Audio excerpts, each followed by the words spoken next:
Speaking of bills, Texas lawmakers approve full THC ban. All non-medical products containing THC in any form soon could be outlawed in Texas after state lawmakers approve a full ban on Wednesday. The Texas House of Representatives on Wednesday night voted 95-44 to approve Senate Bill 3, which would ban the sale of all non-medical THC products in the state. CBS News reported. Recreational cannabis is not legal in Texas, but medical marijuana is legal.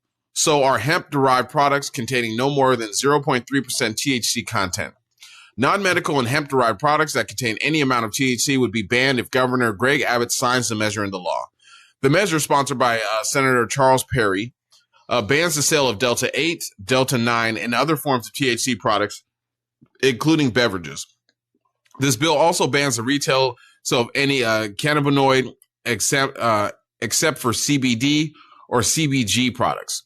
Such products were made legal with the passage of Federal Farm Bill of 2018 and the state level a year later by Texas lawmakers. So it's weird that they let them have marijuana, but now they want to take it back. It's so weird how they're just like, we need to get away from this marijuana. So are they rescinding the law about? They're trying to rescind the law where it's, basically they're going to try to make the THC illegal unless it's in the medical products. No, what I'm saying is okay, so do they have recreational? No, there's no recreational. Do you know who was most happy about this? Street dealers. They're like this. Yes. Yeah. He kept it in the streets. And I'm gonna tell you who else is happy about this too. Texas Patrol, state sheriffs, all those officers are in penitentiaries all over the state, because this is the way that they lock up people of color. It's just what it is. We all know this has been going on for a long time. I think that was it Hoover or was it Nixon? Yeah. I've heard it before myself, and I know for a fact it was a lie.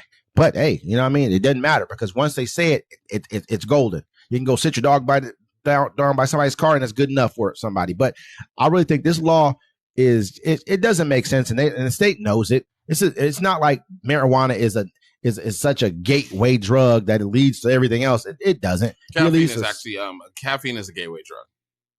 More, alcohol. The rest of that stuff is like, when you really look at it. But this, what's the first drug you're introduced to besides sugar? It's caffeine, right? And then you're at a barbecue, right? You got two coolers. One cooler got soda, one got beer. The kids are drinking the soda. They're watching what the parents are doing with the beer. The parents are getting loopy. Ooh, having a good time. The kids, they start acting like that. You can see it at any barbecue. Caffeine is the gateway drug.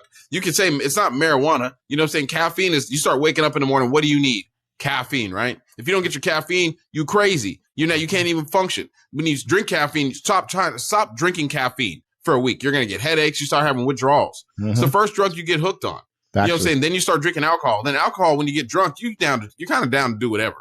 You know what I'm saying? Alcohol is a horrible thing. I just can't believe that Texas is like stooping to this level to try and, basically take back, recreational marijuana. It just doesn't make sense. But they're going to be getting a lot of packs in the mail. There's going to be a lot of things going on in Texas right now. Texas is the hot spot, for marijuana. It's a huge state. You would think that they'd have more common sense than this, but you want to take everything back. Everything has to go backwards right now in America right now, I guess, because we have our administration is a backwards ass administration. Well, think about how much money they were making off of people just pulling them over, hitting them with these marijuana laws. Factual. It's a lot of it. You know what I'm saying? At the end of the day, your social security number, so you can be revenue for your country and your state at this point in time. That's all they're doing. They need to fill up the jails. They need to fill up the courthouses, because crime was down in America. I don't know if people realize that crime was way down. No matter what you see, it was down. People are like, I don't think I want to commit crimes. And the government's like, we don't like that. We need that some money. More of that crime. You know what I mean? Because it funds neighborhoods. It funds entire communities. I won't say communities, whole cities, whole, you know what I mean? I know a bunch of towns and a bunch of counties that are fully funded by the penitentiary racket or the jail racket, whatever you want to call it.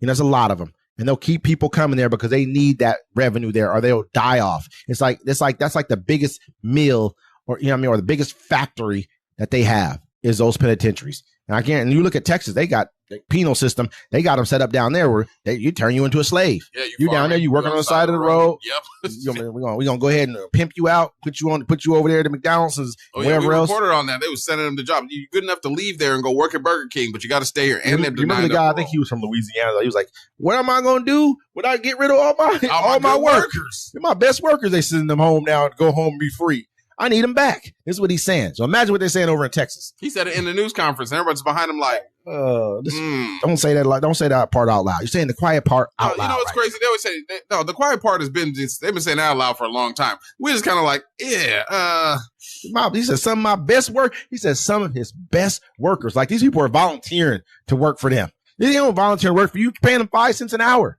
10 cents an hour. Some of my best workers are getting to go home. They're releasing some of my best workers, man, back to their families and back to the community. You know what I mean? So they can. But this is what's going to happen over in Texas. This is what's going on. You take away medical marijuana.